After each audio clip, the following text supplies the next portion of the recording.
सच्चाई के लिए कुछ भी छोड़ देना चाहिए, पर किसी के लिए भी सच्चाई नहीं छोड़ना चाहिए। कर्म की उत्पत्ति विचार में है, अंत विचार ही महत्वपूर्ण है। दो चेहरे इंसान कभी नहीं भूलता, एक मुश्किल में साथ देने वाला और दूसरा मुश्किल में साथ छोड़ने वाला।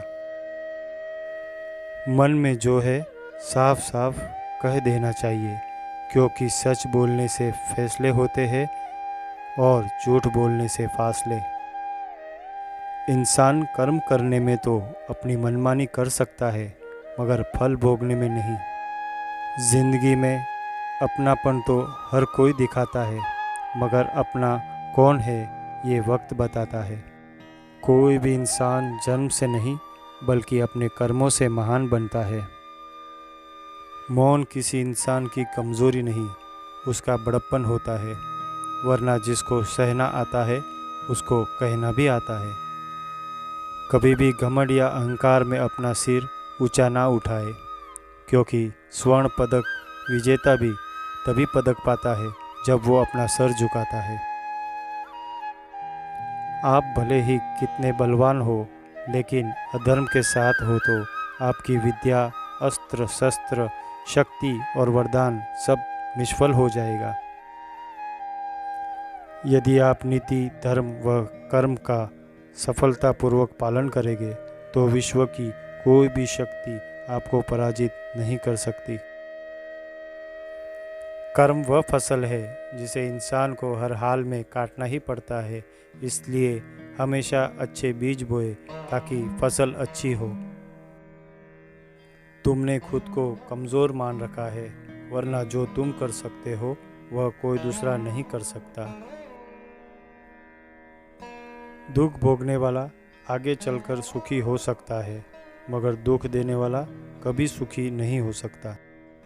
समय के साथ बदल जाना बहुत आवश्यक है, क्योंकि समय बदलना सिखाता है, रुकना नहीं।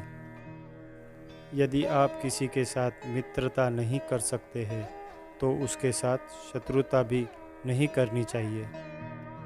आप अपने विचार को बदलें, निश्चय रूप से यह विचार आपके जीवन को बदल देंगे।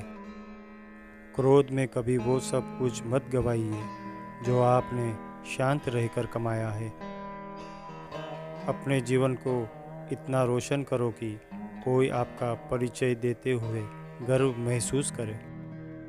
सभी प्रकार के हथियारों में समय सबसे बड़ा है, क्योंकि समय सब कुछ मार देता है। इस आत्मा विनाशकारी नरक के 3 द्वार है, वासना, क्रोध और लोभ। इन तीनों का त्याग करो। कौन क्या कह रहा है, कैसे कह रहा है और यह क्यों कह रहा है, इन सब से आप जितना दूर रहेंगे उतना ही आप खुश रहेंगे। जो जितना अधिक शांत होता है वो उतनी ही गहराई से अपनी बुद्धि का प्रयोग कर सकता है।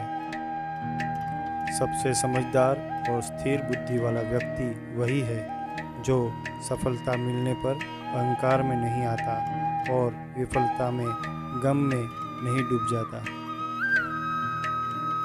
तो मित्रों, आपको ये प्रेरणादायक बातें अच्छी लगी हो तो मेरे श्याम वचन चैनल को सब्सक्राइब कीजिए और बेल आइकन ज़रूर दबाना और कमेंट बॉक्स में जय श्री कृष्ण ज़रूर लिखना।